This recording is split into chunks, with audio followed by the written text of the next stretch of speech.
Ewasonyiro, once described as the mighty river, is gradually losing its roar that only a few years back could reverberate across valleys in this vast wilderness of semi-arid north.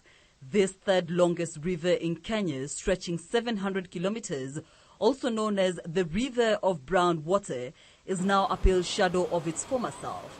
Its dreaded swift current long gone, and in its place are miserable trickling drops struggling to reach its final destination, the Lorian Swamp. This water source from Lake Olobolosat in Nyandarua Ranges is fed by nearly 40 tributaries flowing from Mount Kenya and Aberdare Forest. It supports 4 million pastoralists inhabiting 6 counties of Laikipia, Samburu, Isiolo, Wajir, Garissa and Mandera.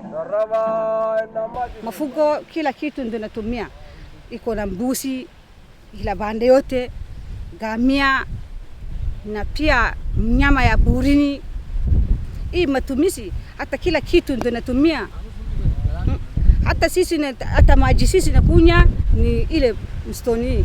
Hata kuna mfereji, hata nabereka kwa mgonge kila saa ndio natumia. Na bunda ndio nakunya hivi. Gamia ndio nakunya hivi. Kila kitu kukosa maji, kila kitu ndio naumia.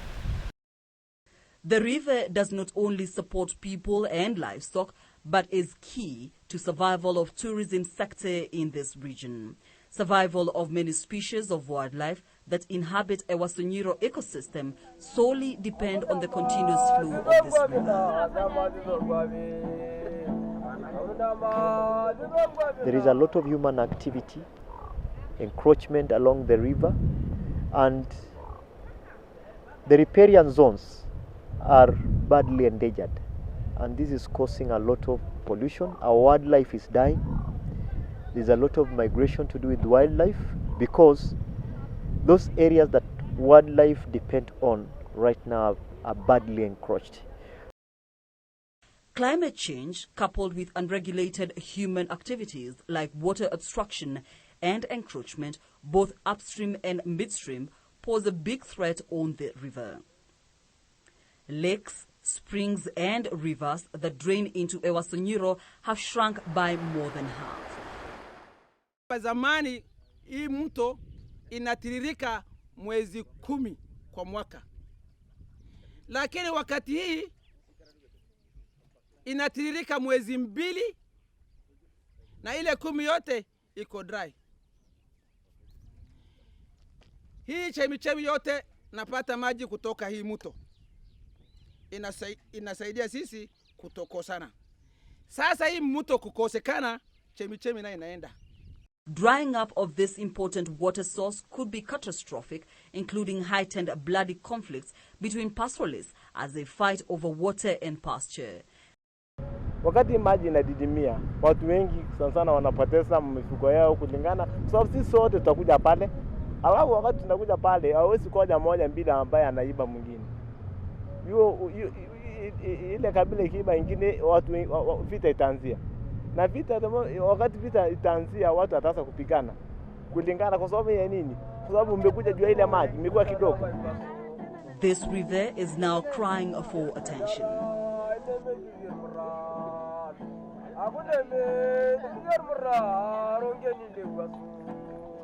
This call for attention has brought together indigenous movement for peace advancement and conflict transformation impact and other concerned groups to a common cause, raising awareness on the need to protect this river and restore its ecosystem through an annual trek dubbed Camel Caravan.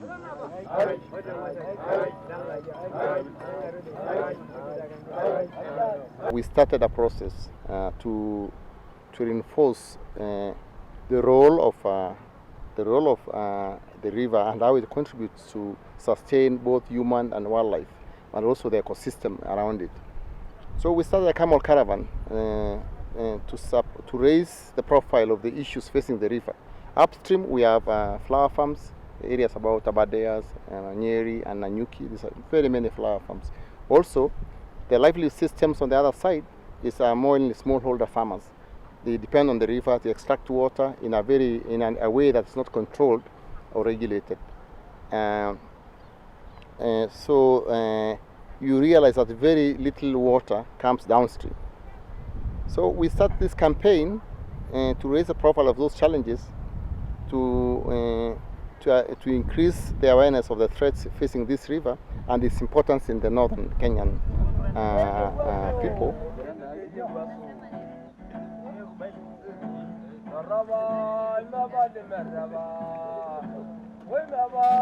It's August 9th.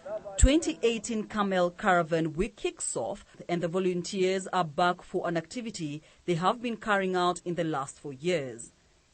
First group commenced the work from Ewaso, Laikipia County, and set out for the 240-kilometer caravan after being flagged off at Kirimon by national government officials. The other group of volunteers set out from Malkadaka in Isiolo South, follow the river from the other end.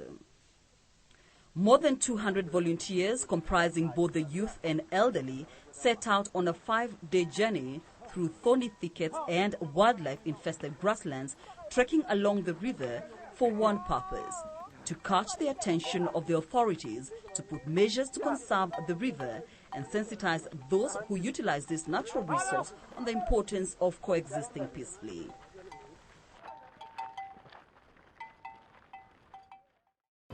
So tumehamasishwa mambo ya amani, tuwe pamoja, sababu pia Wasamburu na Wamasai huwa wanakosana.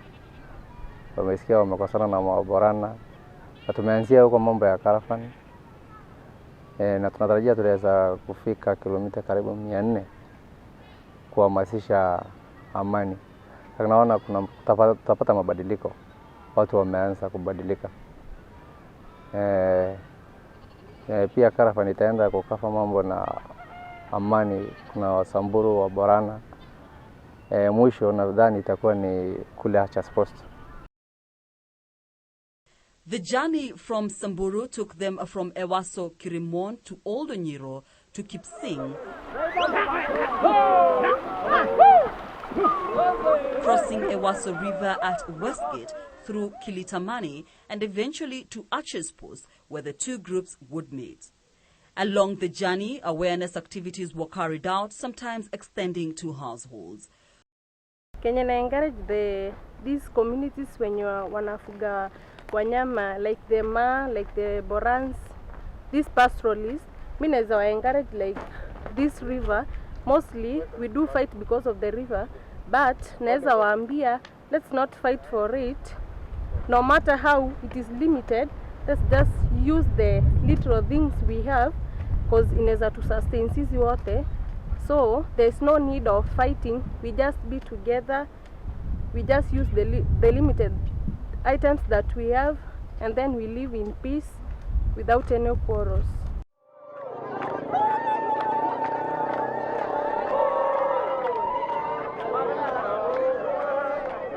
On the final day, the volunteers from downstream and midstream make a triumphant entry to Achas Post, Samburu County, having conquered in total 400 kilometers.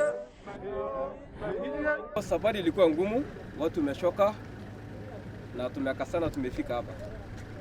Lakini ni mbali sana. Kwa hivyo kwa wale pande hiyo wameshoka na sisi wale wameshoka tunasema pole.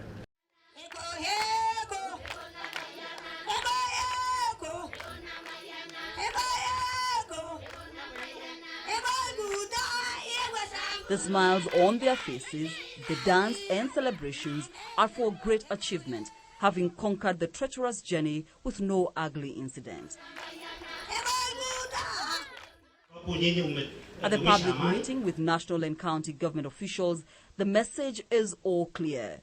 Conservation efforts for this crucial water source has to be doubled and all threats on it eliminated, failure to which the price to pay will be too dear.